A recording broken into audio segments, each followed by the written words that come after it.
الله العظيم استغفر الله العظيم الذي لا إله إلا هو الحي القيوم وأتوب إليه على ما نبي شيخنا الفاتحة أعوذ بالله من الشيطان الرجيم بسم الله الرحمن الرحيم إياك نعبد وإياك نستعين اهدنا الصراط المستقيم صراط الذين أنعمت عليهم غير الضالين آمين. السلام عليكم ورحمة الله وبركاته. أعوذ بالله من الشيطان الرجيم بسم الله الرحمن الرحيم الحمد لله رب العالمين وبه نستعين على أمور الدنيا والدين والصلاة والسلام على سيدنا محمد الأمين وعلى آله وأصحابه وأزواجه وذرياته أجمعين أما بعد. قال المؤلف رحمه الله تعالى ونفعنا به وبعلومه في الدارين آمين. Pendahuluan. Di dalam pendahuluan ini kita akan membicarakan tentang mabadi ilmu tasawuf, atau dengan kata yang mudah, apa sih itu ilmu tasawuf? Mungkin sebagian orang ada yang berpandangan bahwasanya belajar ilmu tasawuf itu bisa menjadikan seseorang itu gila.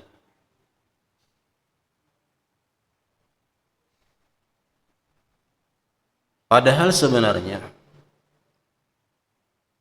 tidak ada satupun di dalam ilmu tasawuf itu yang menjadikan seseorang itu gila.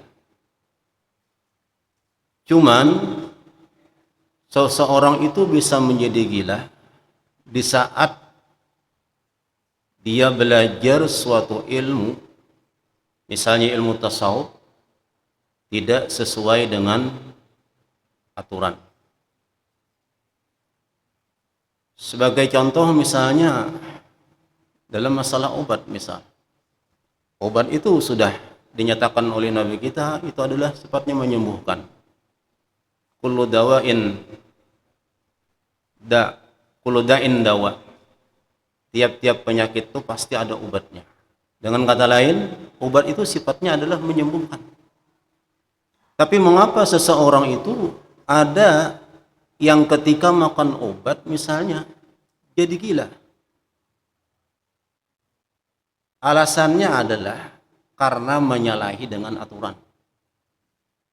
Anggaplah misalnya obat yang dimakan itu sudah kadaluarsa misal, atau menyalahi dengan yang seharusnya seperti ini malah berbeda. Nah, sama halnya dengan suatu ilmu. Misal ilmu tasawuf yang akan kita pelajari, itu tidak ada satupun di dalam ilmu tasawuf itu yang menjadi sebab seseorang itu gila.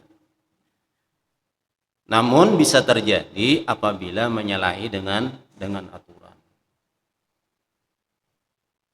Para ulama menyebutkan bahwasanya di dalam kita mempelajari ilmu itu ada 3 macam ilmu yang tidak boleh dipisahkan dalam kehidupan kita. Ada yang disebut dengan ilmu fikih, ada yang disebut dengan ilmu tauhid, ada yang disebut dengan ilmu tasawuf. Dengan artian ketiga macam bidang ilmu ini harus kita jalankan di dalam kehidupan kita sehari-hari. Kalau cuma satu macam saja ilmu yang kita jalankan, yang lain kita tinggalkan, nah itu yang menjadi masalah. Contoh, ada seseorang misalnya belajar ilmu tasawuf, dia belajar ilmu masalah riya misal. Di dalam masalah riya itu kan disebutkan apabila seseorang itu beribadah bukan karena Allah, maka ibadahnya itu sia-sia. Misal, ketika dia mau berangkat ke masjid, mau salat Jumat, di perjalanan, tahu-tahu timbul di hatinya perasaan riya, ingin dipuji orang. Nah, lalu dia amalkan tasawuf. Apa misalnya? Oh, jalan supaya jangan riya, kada usah sembahyang Jumat. Nah, itu menyalahi. Artinya apa? Jumat itu dalam pandangan ilmu fikih ada suatu kewajiban. Lalu gimana kita mengatasi keadaan riya di saat berangkat menuju masjid untuk salat Jumat, sedangkan salat Jumat ada suatu kewajiban? Nah, maka harus dijalankan kedua-duanya. Ilmu fikihnya dijalankan, artinya tetap kita laksanakan salat Jumat karena memang suatu kewajiban. Ilmu tasawuf pun dijalankan dengan artian adalah kita tetap saja melaksanakan salat Jumat sambil kita berusaha untuk membersihkan hati kita daripada sifat riya ini. Maka orang yang hanya menjalankan satu saja, dia akan di dalam kerugian. Sama misal belajar ilmu tauhid, padahal itu masalah etikat, dia kembangkan dalam kehidupan, dizahirkan dalam kehidupan, itu bisa jadi masalah. Akhirnya apa? Misalnya dia punya pandangan dalam ilmu tauhid, etikat, semua milik Allah, semua milik Allah. Akhirnya apa? Oh, bini orang ampun Allah Ta'ala juga misalnya, yalah barang orang ini ampun Allah Ta'ala juga diambilnya, karena dia punya pandangan itu milik Allah semuaan. Memang ilmu tauhid memang demikian, semua milik Allah Subhanahu wa Ta'ala. Tapi kita lihat dalam ilmu fikih ada hak-hak orang lain, ada milik orang lain. Dengan artian kita belajar ilmu tasawuf tidak boleh terpisah dengan yang namanya ilmu tauhid pun dengan ilmu fikih. Semua berjalan. Mereka ketiga macam bidang ilmu ini berjalan masing-masing tempat. Ilmu tasawuf itu bicara masalah hati. Kalau ilmu tauhid bicara masalah i'tikad. Kalau ilmu fikih bicara masalah zahir. Nah, mereka saling berjalan sesuai dengan bidangnya masing-masing, tidak dapat dicampur aduk dan pun tidak dapat ditinggalkan satu daripada yang lain. Nah, jadi kita dalam pendahuluan ini akan mempelajari mabadi daripada ilmu tauhid. Apa sih mabadi ilmu tasawuf? Apa sih itu ilmu tasawuf? Nah, yang pertama, ketahui olehmu bahwasanya ilmu tasawuf itu pengetahuan yang diketahui dengan dia akan segala kelakuan hati. Sama ada kelakuan yang terpuji seperti merendah diri atau tawadhu' dan sabar, atau kelakuan yang dicela seperti dengki, hasad dan membesarkan diri atau disebut dengan takabur. Nah, artinya di dalam kita mempelajari ilmu tasawuf ini adalah kita membicarakan masalah hati. Apa yang ada di dalam hati kita manusia. Ada dua. Ada yang disebut dengan sifat terpuji, ada yang disebut dengan sifat yang tercela. Dan pasti ada kedua sifat ini dalam hati kita. Ada sifat terpuji, ada sifat yang tercela. Sifat yang terpuji nanti akan disuruh kita untuk dihiasi hati kita. Sifat yang tercela nanti disuruh kita akan melawaninya, mengalahkan agar supaya sifat yang terpuji nang timbul.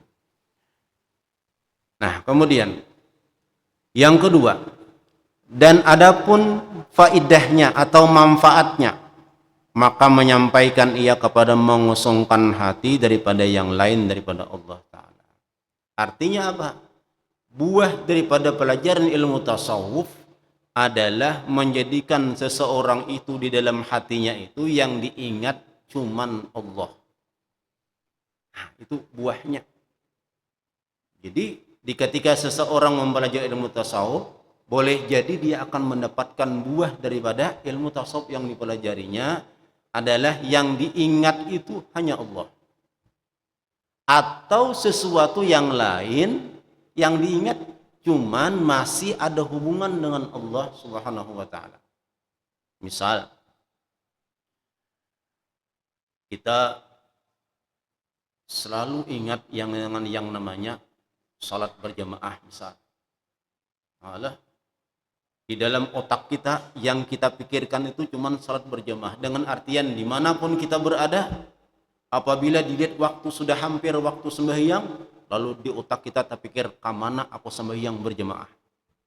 Nah ini kan satu hal yang berhubungan dengan Allah, dengan akhirat. Kita lah dalam masalah berjamaah, dalam mazhab kita Imam Syafi'i radhiyallahu an, itu kan hukum berjamaah adalah fardu kifayah. Itu mazhab kita Imam Syafi'i. Namun hendaknya kita jangan dijadikan ini menjadi pandangan kita. Kalau kita punya pandangan berjamaah itu adalah fardu kifayah, boleh jadi kita akan meremehkan dengan salat berjamaah. Oh jar kita, berjamaah itu fardu kifayah juga. Artinya apa? Amun kada berjamaah kada berdosa juga, ada aja yang lain menggawi. Nah, karena kan definisi fardu kifayah, bila ada satu daripada orang-orang yang diwajibkan melaksanakan berjamaah, berdua aja melaksanakan berjamaah, gugur dosa yang lain. Itu definisi fardu kifayah. Memang kalau mazhab kita demikian, tapi hendaknya kita berpandangan bukan demikian. Artinya apa? Kita hendaknya memposisikan diri kita dalam masalah berjamaah itu hendaknya berada di tempat yang tidak ada khilaf ulama. Karena apa? Karena sembahyang berjamaah itu ada yang berpendapat seperti Imam Ahmad bin Hanbal itu hukumnya fardu ain. Artinya apa? Bila seseorang tidak berjamaah dia berdosa. Bahkan ada ulama yang menyebutkan bila tidak berjamaah itu bagi laki-laki itu sembahyang seorangan itu kada sah. Karena syarat sah sembahyang itu berjamaah. Jadi inilah hendaknya kita posisikan. Artinya apa? Aku ini hendaknya berada di tempat yang tidak ada khilaf pendapat ulama. Artinya apa? Kita kaum laki-laki ini berusahalah untuk selalu salat berjamaah. Kecuali ada uzur. Nah oke lah. Kalau kita ada uzur, jangan kita tinggalkan. Karena apa? Nah, karena fadilat salat berjamaah itu luar biasa hebatnya. Luar biasa hebatnya. Di antara salah satu yang mungkin mudah-mudahan ini menjadi motivasi bagi kita untuk salat berjamaah, dalam satu kitab itu disebutkan bahwasanya ketika dilaksanakan salat berjamaah Allah akan memandang kepada imam. Jadi imam dulu dipandang Allah. Bila imam ini pantas untuk diterima sembahyangnya, maka semua makmum diterima Allah. Kada pandang lagi kayak apakah makmumnya hendak amburadul kah bahasa kita, hendak kemana kah pikiran makmumnya, kada masalah. Imamnya sudah bagus, terima bertahan. Apabila imamnya kada pantas diterima, bahasa orang tuh imamnya mahayabang juga, pikiran kemana-mana kah. Nah, lalu dipandang Allah Ta'ala makmum. Cukup satu makmum saja ada yang pantas untuk terima. Maka dengan sebab si makmum tadi, imamnya diterima, makmum yang lain pun diterima. Kalau ternyata semua tidak ada yang pantasnya diterima, imamnya tidak pantas diterima, makmumnya pun tidak pantas, Allah tetap menerima sembahyang berjamaah itu karena memandang kepada jemaahnya. Maka dengan kata lain, kalau kita sembahyang berjamaah pasti diterima Allah Subhanahu wa taala. Beda dengan kita sembahyang seorangan. Kalau kita sembahyang seorangan, dua kemungkinan, bisa diterima, bisa kada. Karena cukup ketat syaratnya untuk diterima ibadah kita. Allah punya syarat agar supaya ibadah kita diterima oleh Allah Subhanahu wa taala. Inilah satu keuntungan yang sangat luar biasa kita bila sembahyang berjamaah. Alah, pasti diterima Allah Subhanahu wa taala. Maka kita sudah pasti berharap ibadah kita itu diterima oleh Allah Subhanahu wa taala. Ada satu ulama yang luar biasa mengamalkan satu amal berjamaah ini apa? Beliau itu tidak pernah meninggalkan berjamaah seumur hidup beliau. Cuman ada satu kali pernah kejadian ada tamu nang bailang ke rumah sidin, di mana tamu tadi bailang habis maghrib Sekalinya tamunya ini kada tahu diri, bahasa kita tuh kada buburikan. Nah, cuman sidin menghormati tamu, oke lah, sudah. Isya tatap pada sing burikan. Sampai jam 9 hanya tamunya anak bulik. Nah, ulun nak bulik kaya nah, guru misalnya ada begesak-gesak sidin turun pada rumah mencari kalau ada masjid yang masih belum selesai berjamaah. Ternyata apa? Semua masjid sudah kadep bertahan, bulikan dan bertahan. Sehingga sidin itu boleh ke rumah dalam keadaan berduka cita. Lalu keingatan dengan hadis Nabi kita, ujian Nabi kita di hadis itu kanlah bahwasanya sembahyang berjamaah itu lebih baik daripada 27 derajat. Adalah saat sembahyang berjamaah lebih baik daripada sembahyang sendirian 27 derajat. Nah, lalu akhirnya sidin sembahyang Isya sebanyak 27 kali. Nah, kada gampangan 27 kali sembahyang Isya. Kira-kira kada pernah kita. Ya kalau lah. Akhirnya apa? Tuntung sembahyang Isya 27 kali, sidin kamangantukan taguring. Nah, di dalam guring itu sidin bermimpi, di mana di saat itu sidin berkendaraan himar, di muka sidin orang berkuda. Tentu himar dengan kuda beda. Laju kuda pada himar. Sidin berusaha mengejar orang nang di muka. Tetap sidin kada kawa. Akhirnya sidin orang nang di belakang di muka sidin tuh ujar nang di muka sidin tuh pian kada bakalan kawa menyasahi kami. Napa ujar sidin? Kami ini berjemaah bertaan pian sambil yang sorangan walaupun 27 kali. Nah, artinya apa? Walaupun kita sembahyang 27 kali sembahyang Isya misalnya tadi tidak akan pernah sama dengan sembahyang berjamaah. Ini luar biasa. Justru alhamdulillah pun pian bertaan inilah artinya selalu dilaksanakan sembahyang berjamaah. Jadi mudah-mudahan kita selalu diberi taufik hidayah oleh Allah Subhanahu wa taala seumur hidup kita kawa berjamaah. Nah, otomatis bila kau berjamaah itu sihat terus toh. Ya kalau lah. Tapi insya Allah bila sudah kita niat di hati itu berjamaah terus, bila garing tatap dibilang Allah taala orang berjamaah karena sudah menjadi rutinitas kita.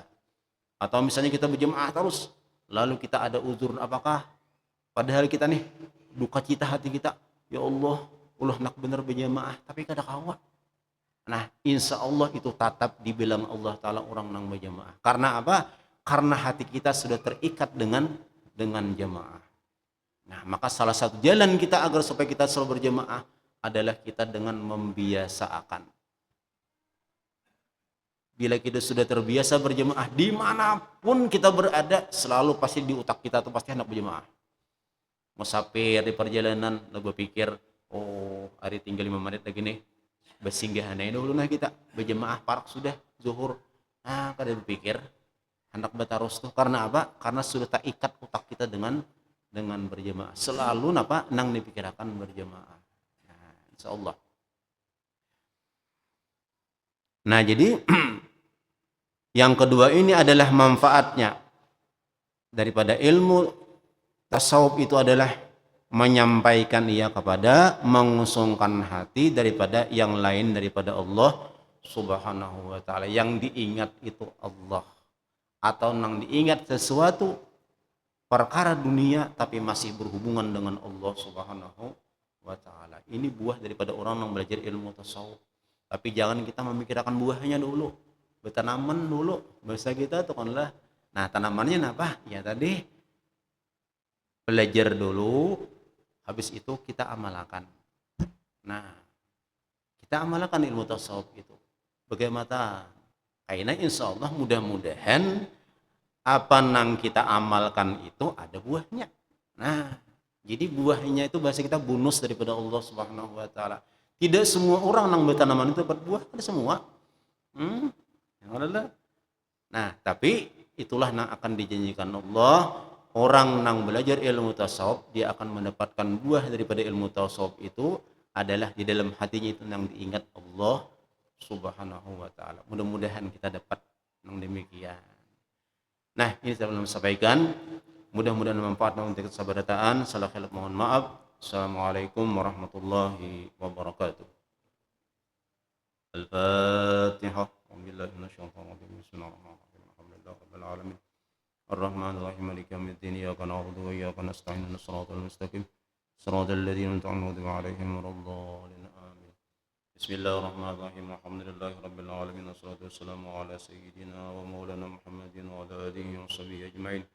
اللهم انفعنا بعلومنا، اللهم فقهنا في الدين وعلمنا التأويل، اللهم ارزقنا الإخلاص في طلب العلم ونشر ذات رحمتك يا أرحم الراحمين. ربنا آتنا في الدنيا حسنة وفي الآخرة حسنة وقنا عذاب النار. وصلى الله على سيدنا ومولانا محمد وعلى آله وصحبه وسلم. الحمد لله رب العالمين. تقبل الله منكم.